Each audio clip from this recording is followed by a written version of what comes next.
Assalamualaikum warahmatullahi wabarakatuh. Bertemu lagi dengan mata kuliah Biostatistik dan Rancangan Percobaan.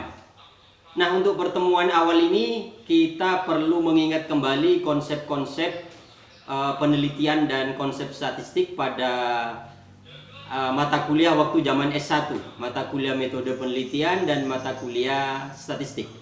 Nah, karena sekarang masih masa pandemi, jadi belajarnya tidak di kelas tetapi belajarnya secara daring.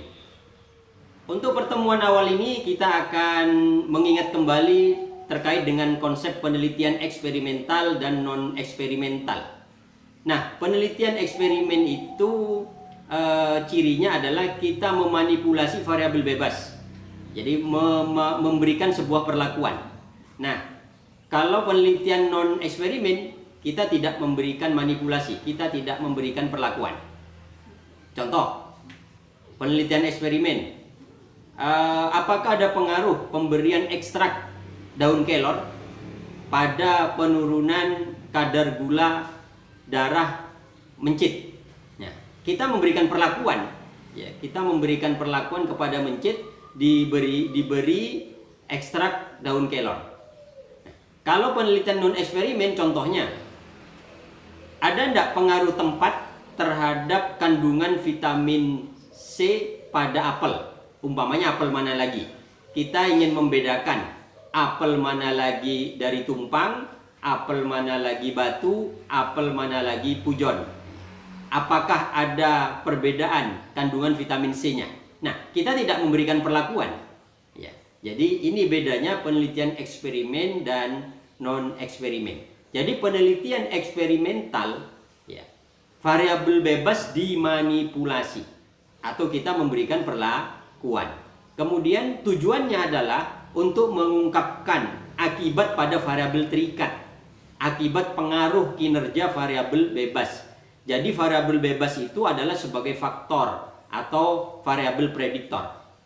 Agar tidak ada faktor lain yang tak dimanipulasi ikut campur, semua faktor lain harus dikendalikan. Jadi variabel pengganggu, variabel eksternal dikendalikan sebagai variabel kontrol. Ada beberapa jenis penelitian eksperimen karena ini biologi. Jadi semester ini kita akan mengenalkan jenis-jenis penelitian berdasarkan yang pertama banyaknya faktor, yang kedua pengendalian terhadap variabel pengganggu atau variabel eksternal. Nah, untuk jenis-jenis penelitian eksperimen ya terkait dengan berdasarkan banyaknya faktor, maka di sini memang bertujuan untuk menyelidiki pengaruh variabel bebas terhadap variabel terikat. Jadi variabel bebas ini menjadi faktor. Nah, ragam penelitian mencakup eksperimen faktor tunggal, jadi satu faktor, kemudian ada dua faktor, kemudian juga tiga faktor dan lebih dari tiga faktor. Satu contoh, yang satu faktor. Contoh yang tadi, pengaruh pemberian ekstrak daun kelor terhadap penurunan kadar gula darah pada mencit. Jadi di sini hanya ada satu variabel bebas, maka disebut satu faktor. Ya. Nah, kemudian ada penelitian yang dua faktor. Umpama begini, contohnya pengaruh pemberian pupuk dan jarak tanam ya, terhadap hasil panen. Jadi ada dua variabel bebas. Ini ada dua faktor. Nah, yang lebih dari satu faktor ini yang kemudian disebut percobaan faktorial. Ya, sehingga nanti berikutnya akan ada implementasi yang berbeda ketika di lapangan. Jadi sekali lagi ketika dilihat dari banyaknya faktor, maka nanti ada satu faktor, dua faktor, lebih dari dua faktor. Ya. Nah, kemudian untuk pengendalian, untuk jenis-jenis penelitian ya, terkait dengan pengendalian variabel pengganggu atau variabel eksternal. Bahwa efek faktor tadi, jadi efek variabel bebas tadi dapat diyakini bukan akibat variabel eksternal apabila peneliti membuat kondisi yang sama atau homogen. Nah, sehingga kemudian kita akan mengenal rancangan acak lengkap. Jadi ingat kembali waktu masih S1 tadi ya. Jadi ada rancangan acak lengkap, kemudian ada rancangan acak kelompok, kemudian ada rancangan bujur sangkar Latin. Nah, ini yang akan kita pelajari di semester ini. Nah, kemudian penelitian non-eksperimen. Jadi seperti tadi bahwa tidak ada manipulasi terhadap variabel bebas. Kita tidak memberikan perlakuan. Ya. Nah, pengendalian variabel pengganggu atau eksternal tidak penuh di sini. Jadi tetapi dengan memilah kondisi yang berbeda agar semua variabel pengganggu yang bersangkutan memiliki kondisi yang sama atau homogen. Contoh, kita akan melakukan penelitian pengaruh tinggi tempat terhadap ukuran buah mangga. Dipilih satu jenis mangga dan usia setiap pohon relatif sama. Katakanlah di situ Bondo ini ada mangga mana lagi? Ya, ada mangga mana lagi? Di situ Bondo ada, kemudian ada di Probolinggo, ada di Banyuwangi. Nah, tinggi tempatnya ini menjadi sebuah variabel bebas. Ya. Nah, kemudian setiap pohon tak serempak berbuah, maka dipilihlah buah mangga yang terbesar. Ya. Jadi ini penelitian non eksperimen. Jadi kita melihat tinggi tempat ya, berapa di atas permukaan laut. Umpamanya situ Bondo, kemudian ada Probolinggo, ada Banyuwangi, terhadap ukuran besar buah mangga.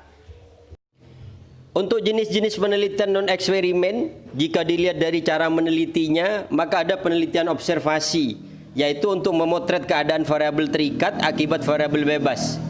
Hubungan variabel terikat dan variabel bebas berupa yang pertama hubungan asimetris atau sebab akibat. Jadi contohnya kandungan hara tanah N dan P tanah adalah penyebab laju tumbuh dari tumbuhan. Kemudian ada hubungan simetris atau kecenderungan dipengaruhi oleh variabel penyebab lain. Contoh, frekuensi pernapasan dan denyut nadi bukan karena sebab akibat, tetapi karena dipengaruhi oleh aktivitas dan besar postur tubuh.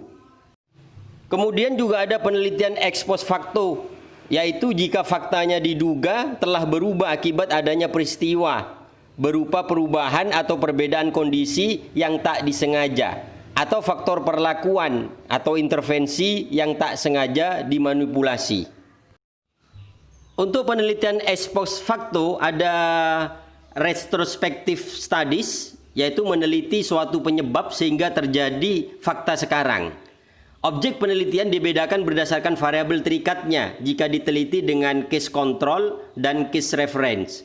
Dan berdasarkan variabel bebas kemudian diteliti faktor-faktor yang menjadi penyebab historis sehingga mereka tiba pada kondisi sekarang. Contoh, pengaruh sinar radioaktif pada kesehatan ditemukan setelah menyelidiki orang-orang yang dulu terkena ledakan bom atom. Jadi cara menelitinya bisa retrospective cohort studies dan historical cohort studies, dan juga bisa menggunakan case group ya, dan control reference group. Case group adalah kelompok yang terpapar peristiwa. Nah, control reference group yang tidak terpapar peristiwa. Ada juga yang dinamakan dengan prospective studies, ya, bertujuan ingin melihat apa yang akan terjadi setelah sekelompok subjek terpapar suatu kejadian yang lain dengan sebelumnya.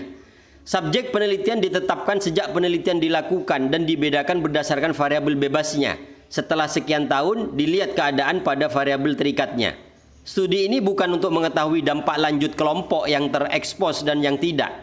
Contoh, pada penelitiannya Gordon, meneliti faktor-faktor kardiovaskuler. 5.000 subjek selama 30 tahun, dicek 2 tahun sekali, dan diketahui bahwa mereka tidak memiliki aterosklerosis, penyumbatan pembuluh darah oleh lemak. Ternyata penyakit kardiovaskuler diakibatkan oleh hipertensi, peningkatan kolesterol serum darah, ya, dan lain-lain. Kemudian ada penelitian longitudinal studies. Jadi ini penelitian dengan jangka yang sangat panjang, waktunya panjang. Contoh, meneliti tentang kardiovaskuler butuh 30 tahun. Jadi kendalanya adalah besar biaya dan waktu penelitian. Kemudian ada juga penelitian cross-sectional studies. Jadi melalui cohort studies, peneliti dapat membandingkan dua atau lebih kelompok cohort, kelompok yang terpapar dengan kondisi-kondisi yang berlainan, dengan menggali ada tidaknya akibat atau perbedaan yang muncul kemudian. Contoh, meneliti penyebab karies gigi yang dialami oleh kelompok yang berbeda kandungan fluornya dalam air minum akibat perbedaan kondisi lingkungan. Jenis-jenis penelitian non-eksperimen juga bisa dibedakan terkait dengan banyaknya variabel. Ada penelitian deskriptif monovariat, jadi tanpa variabel bebas. Meneliti suatu variabel tanpa ada variabel yang memengaruhinya. Jadi di sini ada bobot tinggi sepanjang variabel yang diteliti, belum pernah diungkap data empirisnya. Contoh, perilaku kompetisi intraspesifik pejantan pada populasi singa. Ada perilaku kawin anakonda. Kemudian contoh lainnya perilaku kucing betina dalam memelihara anak. Kemudian ada contoh deskripsi ciri-ciri anatomi komodo. Ada juga penelitian deskriptif bivariate, meneliti hubungan variabel bebas dan variabel terikat. Contoh, performansi morfologi rumput teki.